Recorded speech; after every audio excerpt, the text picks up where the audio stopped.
Vamos a ir a El Salvador porque está con nosotros ya Sigfrido Reyes, expresidente de la Asamblea Legislativa de El Salvador y miembro fundador del Frente Farabundo Martí para la Liberación Nacional, que nos acompaña desde México, y le damos la bienvenida. Él lamentablemente no está en México porque tiene ganas, sino porque es un perseguido político y un asilado en México desde hace ya 5 años. ¿Qué tal, Sigfrido? Aquí Emilia y Sol te saludan desde Nodal Se Prende. Gracias por estar aquí hoy desde México. Muy buenos días, un gran abrazo hasta la Argentina, estimadas Emilia, Sol. No puedo expresar sino mi gran consternación por el momento que vivimos, por el deceso de Francisco, del Papa, el primer Papa latinoamericano. Sé que la Argentina está sacudida por la noticia, todos estamos realmente impactados. Francisco era el ejemplo de un auténtico pastor que con su ejemplo de vida pues nos enseñó mucho más cristianismo que una docena de papas anteriores. Sí. Creo que llevó una nota particularmente, me parece, de una gran espiritualidad, pero acompañada de un gran ejemplo de vida. Su compromiso con los excluidos, con los perseguidos, con los marginados, su compromiso con la paz, con la justicia social, su gran capacidad para tener diálogos con otras religiones y enfocarse en la religión no como un instrumento para excluir y perseguir a otros, sino más bien como un puente para unir pueblos y civilizaciones. Nosotros, particularmente los salvadoreños y salvadoreñas, estamos inmensamente agradecidos, además, porque fue Francisco quien desde su llegada al Vaticano mandó a sacar de los archivos del Vaticano el expediente del arzobispo Óscar Romero, el obispo mártir de El Salvador, que por las políticas de los papas conservadores, particularmente Juan Pablo II y Ratzinger, pues su proceso de canonización había estado oculto, congelado, archivado por décadas. Y fue Francisco, con esa profunda sensibilidad cristiana, con ese auténtico amor por el Evangelio, quien ordenó desarchivar la causa de Monseñor Romero, y finalmente él decidió que Óscar Romero debería de estar en los altares de la Iglesia Católica como un santo de la Iglesia. Nosotros no podemos dejar de lado ese gran elemento, ese gran gesto, porque además expresaba lo que él creía y pensaba. O sea, los sacerdotes, la Iglesia, los auténticos cristianos siempre deben estar junto con su rebaño, aunque el rebaño sea perseguido. Decía San Romero de América que la Iglesia debe ser católica, apostólica, romana y perseguida, porque si no es perseguida no está siguiendo los auténticos pasos de Jesús.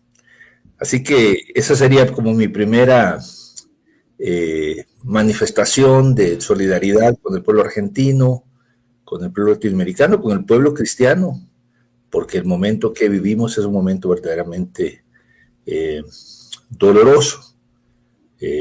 La partida de Francisco deja un vacío tremendo, que ojalá los electores allá reunidos en la Capilla Sixtina, cuando les toque congregarse en ese cónclave, pues sepan elegir a un digno sucesor de Francisco.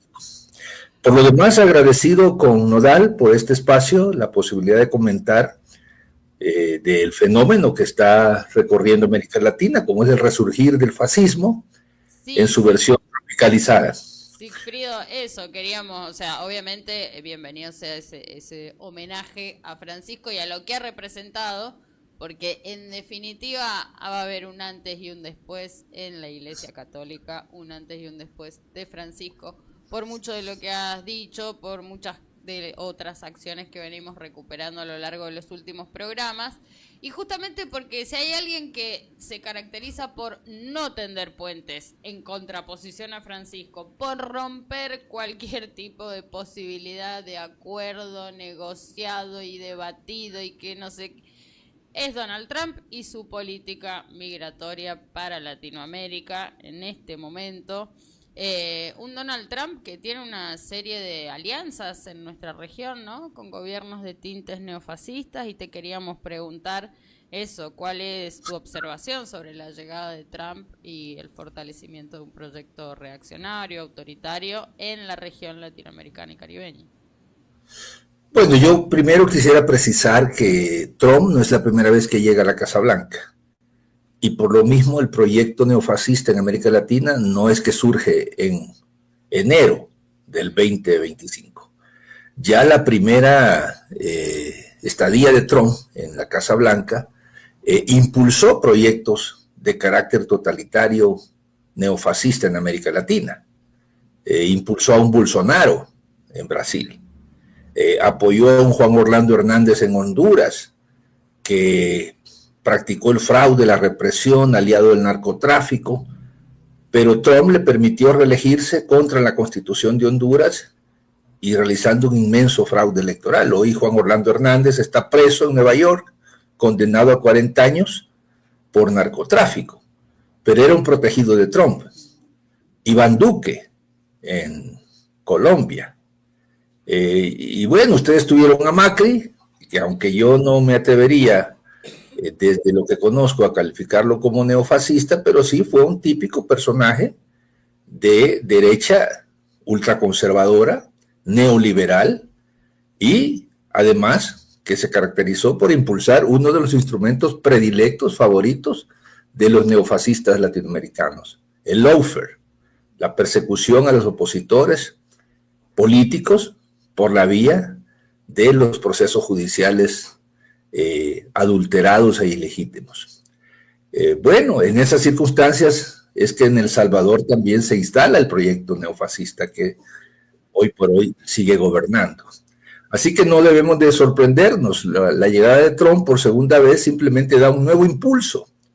En algunas circunstancias con nuevos actores, como el caso del mismo Noboa en Ecuador, pero en otros lados pues es con los mismos actores con los que comenzó esta primera oleada del neofascismo latinoamericano a partir del año 2016 más o menos, cuando ya Trump se instala en la Casa Blanca. Efectivamente, hoy estamos ante una circunstancia que pudiéramos agregarle otros elementos, como los que se mencionan, esta agudización de la política antimigrantes, pero que en general se inscribe en una doctrina de anulación de las libertades democráticas, de la anulación de los derechos humanos, del desmantelamiento del Estado de Derecho. Lo que está haciendo Trump en Estados Unidos sigue más bien el libreto de los clásicos estados totalitarios, donde un jefe máximo, un líder mesiánico, le ofrece a un pueblo confundido, a veces desmoralizado, desmovilizado, una panacea, una gran solución.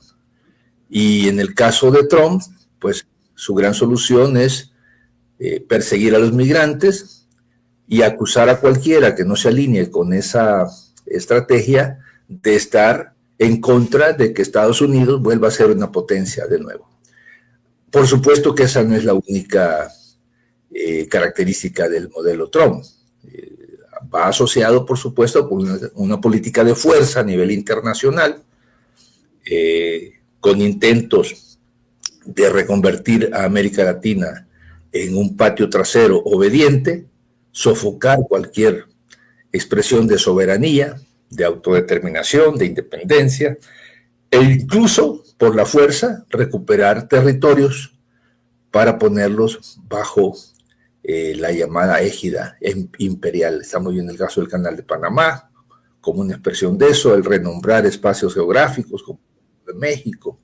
En fin, ciertamente la llegada, o bien el regreso de Donald Trump y su grupo de ultraconservadores a la Casa Blanca le da un gran ánimo a los procesos de fascistización de la política latinoamericana en distintos países. Se sienten cobijados, se sienten alentados, se sienten protegidos y pues sin duda con una gran voluntad de subordinarse a esta estrategia trumpista en todos sus aspectos, el aspecto de seguridad, el aspecto antimigrante, el aspecto de la subordinación neocolonial, la alineación contra gobiernos populares, como es el caso de Venezuela o de Cuba, o de gobiernos progresistas en general, como podríamos señalar el caso de Brasil. En fin, ese es el momento que vivimos, pero sí quiero subrayar de que esta temporada de gobiernos totalitarios de extrema derecha con rasgos claramente fascistas no comenzó en enero del 2025. Sigfrido, en ese sentido, discúlpate, te corto porque, bueno, en esto que decís, no empezó con esta nueva administración de Trump. ¿Qué dificultades ves en realidad con las causas de esta emergencia y de cierta aceptación popular, ¿no?, que tienen estos líderes neofascistas? ¿Qué pasa con nuestras democracias? Que ya sabíamos que eran democracias liberales, que tenían sus límites, pero que hoy las están mostrando de una manera brutal, ¿no? ¿Qué pasa con las bases mismas de los procesos, ¿no?, de representación política? ¿Qué pasa que en la región avanza este proyecto? ¿Y qué dificultades ves vos en relación a los límites que también están teniendo los gobiernos progresistas en la región para enfrentar, ¿no?, esta avanzada? Bueno, yo pienso que si nos remontamos a los orígenes de la doctrina fascista en Europa, a las primeras décadas del siglo pasado, surge como una necesidad de los sectores del gran capital de enfrentar los proyectos de izquierda, los proyectos socialistas que venían avanzando. Así es como el fascismo se instala en Italia, se instala en Alemania, en Hungría, en Bulgaria. Y lo que hoy estamos viendo es como una repetición, pero en versión siglo XXI, en la era de las redes digitales, en la era de las tecnologías de información.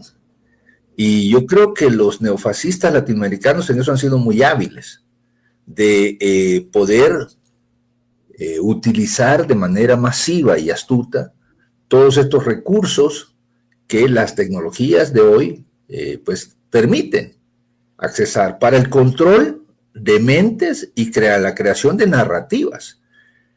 Creo que en eso han sido muy exitosos y hay que reconocerlo.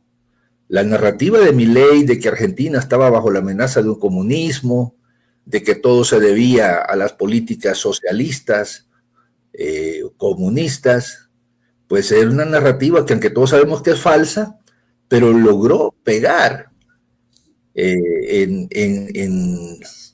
más del 50% de los electores que fueron a elegirlo. En el caso de El Salvador, la narrativa de la seguridad, de que el país se está hundiendo, de que no se puede salir a la calle, de que si sales a la calle te matan, es una narrativa falsa, pero que en base al uso intensivo de recursos tecnológicos se logra implantar a la gente. Yo quiero adelantarles que en El Salvador un gobierno de izquierda, donde yo participé, combatió firmemente a los criminales. De hecho, lo que ahora se presenta como grandes éxitos del régimen son falsos. La izquierda combatió el crimen, combatió la delincuencia, combatió las pandillas. Desde el año 2015, objetivamente, y eso está fundado en estadísticas serias, datos duros, los niveles del crimen habían comenzado a bajar de manera sostenida bajo un gobierno de izquierda. Pero la derecha y la ultraderecha mantenían una narrativa intensa de que el país estaba al borde de la ruina, al borde del precipicio, y que se necesitaban algún tipo de mesías que viniera a salvarlo. Creo pues que en ese sentido los neofascistas han sido muy efectivos porque logran crear esas posverdades y logran confundir a buenos sectores del electorado. Eso por un lado. Por otro lado, también yo creo que las incoherencias o inconsistencias de algunos gobiernos progresistas, de sus ejecutorias cuando están en el gobierno, pues generan frustración. Yo sé particularmente el caso argentino, todo este debate de pagar la deuda con el Fondo Monetario, esa deuda ilegítima e ilegal e inconstitucional que contrajo Macri y que el fondo le dio para salvarlo y que se pudiese reelegir, pues fue todo un debate. Al final, el gobierno que ustedes tenían, que pues ante los ojos del mundo era un gobierno progresista, decidió mantenerse amarrado al Fondo Monetario. Y no repudió esa deuda. Y eso generó una situación de mucho desconcierto, de frustración, y seguramente que eso afectó al final del día la votación. Y el resultado es que tenemos ahora ahí a un Milei. En el caso del Ecuador, vemos cómo bajo esta narrativa de querer brindar seguridad, pues y que es un reclamo de la población, pero no se dice que esa inseguridad nació con la vuelta del neoliberalismo al Ecuador, porque el Ecuador de Rafael Correa era uno de los países más seguros del continente, y es el retorno a las políticas neoliberales, al desmantelamiento de un Estado, llamémosle social, que resurge el narcotráfico con gran fuerza y con ello la violencia. Entonces los mismos que generan las condiciones para este renacimiento del crimen son los que ahora se proclaman como los campeones en la lucha contra el crimen, y eso le venden a la sociedad ecuatoriana. Claro, no fue suficiente porque han tenido que recurrir a un fraude grotesco, a un fraude escandaloso para mantenerse en el poder. Repito, yo creo que hay factores, por supuesto que en cada sociedad son factores muy específicos, muy particulares, los que generan las condiciones para que estos proyectos neofascistas se abran paso y que hoy por hoy sean los proyectos hegemónicos en varios de nuestros países en América Latina. Por supuesto, hay un elemento nuevo y un elemento revitalizado, como sería el regreso del emperador a la Casa Blanca allá en Washington. Sigfrido, sí, coincidimos en estos elementos inéditos que nos traes del fascismo, ¿no? En este siglo, que además también toma elementos autóctonos, ¿no? De la región. Toma también estas características en lo que describías del tiempo de las redes sociales, ¿no? Del control de las mentes que permiten que estos fenómenos aparezcan, y también, bueno, las contradicciones de los proyectos progresistas, como nos nombrabas, ¿no? Esto de legitimar, por ejemplo, una deuda con el Fondo Monetario Internacional en un proyecto durante un gobierno progresista en Argentina, ¿no? Que nos traías. Me parece importante, y la posverdad que generan, ¿no? Esto que vos decías en El Salvador, un gobierno de izquierda fue quien combatió el crimen organizado y sin embargo construyen estos relatos donde aparece esta cosa mesiánica, ¿no? Que en Argentina también aparece en El Salvador, digo, ¿no? Este Mesías que viene a salvar a la sociedad o a ofrecer una mayor seguridad a la sociedad. Pero para eso necesitan generar un sentimiento de inseguridad, ¿no? Y también generar causas para eso. ¿Qué desafíos tenemos, Sigfrido, en términos regionales frente a esto?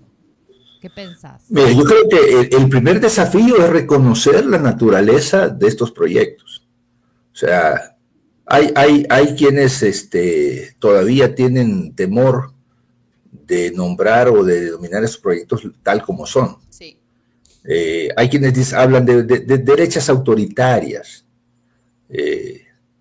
No son derechas autoritarias, son derechas fascistas, con los viejos rasgos del fascismo europeo, aumentado y reforzado con rasgos propios, en un mundo de tecnologías de información, de inteligencia artificial, de fake news, y todos esos elementos forman parte ahora de estos proyectos. Goebbels se sentiría, realmente a veces queda como un niño de teta, a la par de los ideólogos fascistas del presente. Porque Goebbels tenía la radio, tenía el cine, tenía la propaganda visual. Ahora estos proyectos tienen la inteligencia artificial, tienen las redes sociales, tienen a influencers muy bien pagados y distribuidos en todo el mundo, tienen los inmensos ejércitos de bots, de troles, tienen los recursos del Estado para invertir millones y millones de dólares en todo este andamiaje de propaganda. Eso por un lado. Creo que es importante pues reconocer la naturaleza de estos proyectos y no ser tan indulgentes. No estamos ante derechas que cometen ciertos excesos, no, son proyectos totalitarios que usan también herramientas bastante sofisticadas, y creo que es otro de los rasgos que los distingue. La judicialización de la política, la persecución implacable de todo opositor a su proyecto, de todo aquel que desenmascara su proyecto, y todo aquel que simbolice un proyecto distinto, un proyecto alternativo. Por eso vemos esta furia del lawfare contra los líderes políticos de izquierda, o en todo caso progresistas. Lo vimos en Brasil contra Lula, contra otros compañeros que habían sido dirigentes del PT y del gobierno de Lula o de Dilma. Lo vemos en la misma Argentina, toda esta hazaña contra Cristina Fernández y algunos de sus colaboradores cuando ella fue presidenta de la Argentina. Lo hemos visto en el Ecuador, lo seguimos viendo en el Ecuador, la persecución a Rafael Correa y a otros dirigentes de la Revolución Ciudadana. Lo vemos en el caso de El Salvador, donde prácticamente decenas y decenas de compatriotas están presos por sus ideas políticas, y decenas estamos exiliados por esa persecución política por la vía judicial. En esto yo veo un elemento que debemos de reconocer.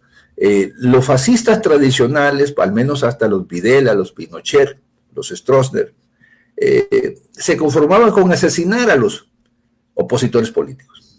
Lo hacían de la manera más burda y más sangrienta. El asesinato político, las desapariciones. Ahora se han sofisticado los fascistas. Ahora dicen, es muy alto el costo que vamos a pagar si asesinamos a este dirigente o a esta líder. Mejor encarcelémoslo.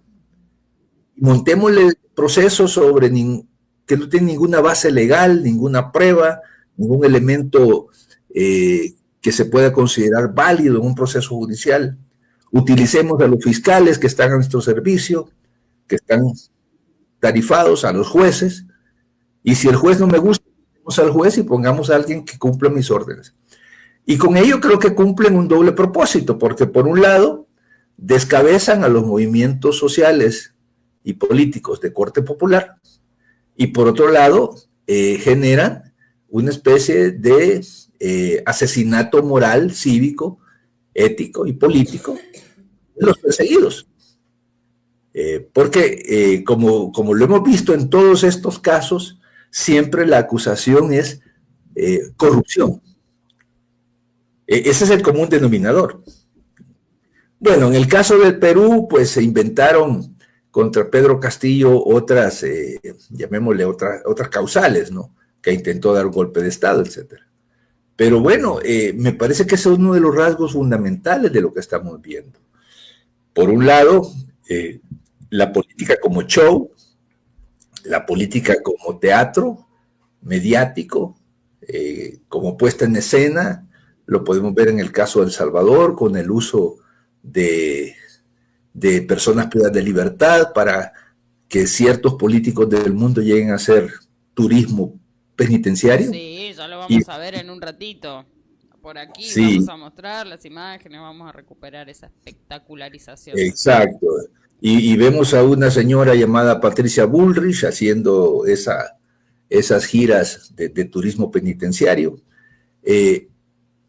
Y creo que también ese es otro elemento. Creo que hay ahora, mejor que en el pasado posiblemente, una coordinación mucho más estrecha entre estos proyectos, que, como repito, hoy están muy, llamémosle, moralizados con el apoyo restricto que tienen de la administración Trump, que está dispuesta a que se violente el Estado de Derecho, que se use el lawfare como arma política, siempre y cuando esté en función de los intereses de la estrategia de Estados Unidos hacia la región.